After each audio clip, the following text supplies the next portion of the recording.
Halo, pada video kali ini kita akan membahas mengenai apa yang perlu kita lakukan ketika kita merasa dimanfaatkan.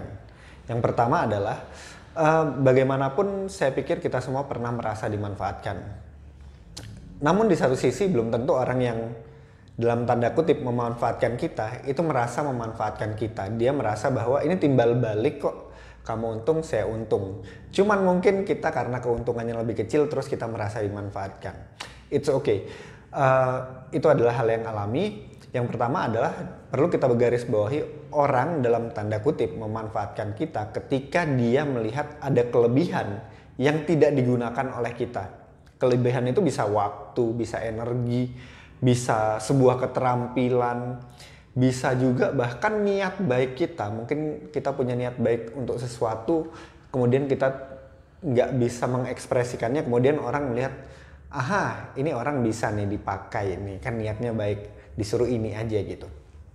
It's okay, yang penting ketika kita dimanfaatkan itu berarti kita memiliki kelebihan di mata orang lain. Yang mungkin sekali kelebihan kita itu tidak kita sadari sehingga akhirnya orang lain yang make kelebihan tersebut. Nah, apa yang perlu dilakukan ketika kita merasa dimanfaatkan? Yang pertama adalah kita cek dulu niat kita. Kita tanyakan sebetulnya niat kita untuk melakukan bersama orang itu apa gitu. Karena terkadang ada orang yang niat pertamanya baik, mungkin joinan sama teman untuk melakukan mendirikan sebuah organisasi, menjalankan sebuah kegiatan apa kayak gitu. Kemudian karena ada keuntungan finansial, dia dapat lebih banyak, kita dapat lebih sedikit, kemudian kita merasa dimanfaatkan. Itu karena niatnya sudah berubah. Yang pertama niatnya untuk membantu orang, kemudian ketika ada keuntungan, niatnya berubah untuk keuntungan, rebutan keuntungan. Itu yang pertama, kita harus cek dulu bahwa niat kita untuk apa.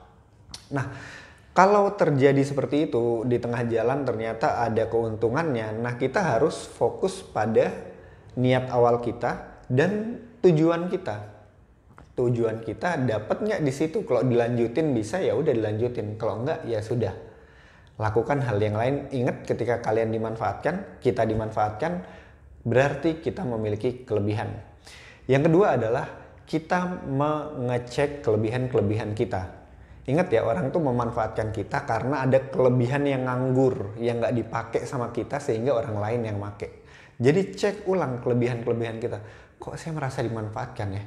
Selama ini ketika kamu proses dalam tanda kutip dimanfaatkan, itu pasti dia mau hal-hal yang positifnya dong keluar. Itu kalau bisa ditulis semua. Apa yang sudah saya lakukan hal-hal positif bersama dia. Kemudian dicek semua. Nanti kamu tahu kelebihan kamu sendiri di mana.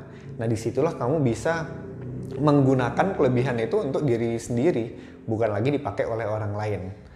Nah, yang ketiga adalah kita mengecek lingkungan atau teman-teman di sekeliling kita. Apakah teman-teman kita benar-benar baik atau ya campur atau nggak baik sama sekali.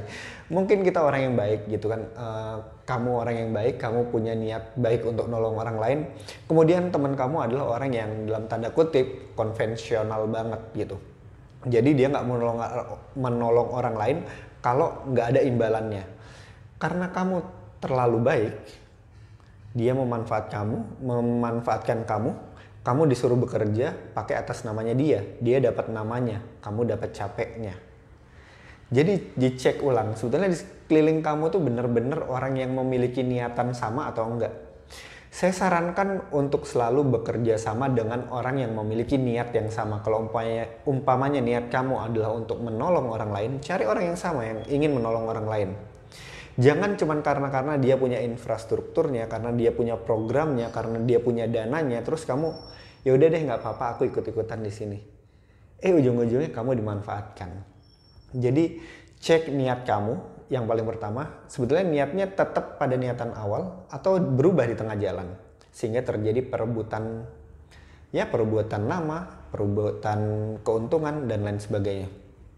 Yang kedua adalah cek kelebihan-kelebihan kamu. Kenali hal tersebut sehingga kamu sendiri yang bisa memanfaatkan kelebihan tersebut. Yang ketiga adalah cek lingkungan kamu. Apakah lingkungan kamu sesuai dengan diri kamu atau lingkungan kamu memang lingkungan yang akan memanfaatkan. Dalam tanda kutip, memanfaatkan doang, nggak memberikan timbal balik kepada diri kalian, diri kita, diri kamu. Nah, itu adalah 3 hal yang perlu kita lakukan ketika kita merasa dimanfaatkan. Namun yang pertama kali saya selalu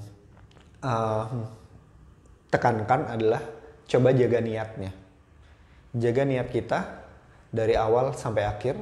Jika mau menolong orang, tetap menolong orang. Menolong orang itu bukan berarti kita nggak dapat keuntungan. Justru menolong orang itu banyak sekali keuntungannya. Keuntungannya bisa relasi, bisa partnership, bisa duit, bisa hal-hal yang lain, bantuan dan lain sebagainya. Jangan menolak sebuah kebaikan orang lain ketika kita menolong terus dikasih materi terus wah enggak takut nggak ikhlas gitu. Enggak, justru ketika dia memberikan kepada kita itu adalah sebuah hubungan timbal balik yang positif. Karena kalau umpamanya kita cuma tangan di atas doang terus nggak ada ngisinya, nah ini kita akan susah sendiri. Jadi cek niatnya dulu, fokusnya ya, fokus dari niatnya. Kemudian perhatikan orang-orang di sekitar kita.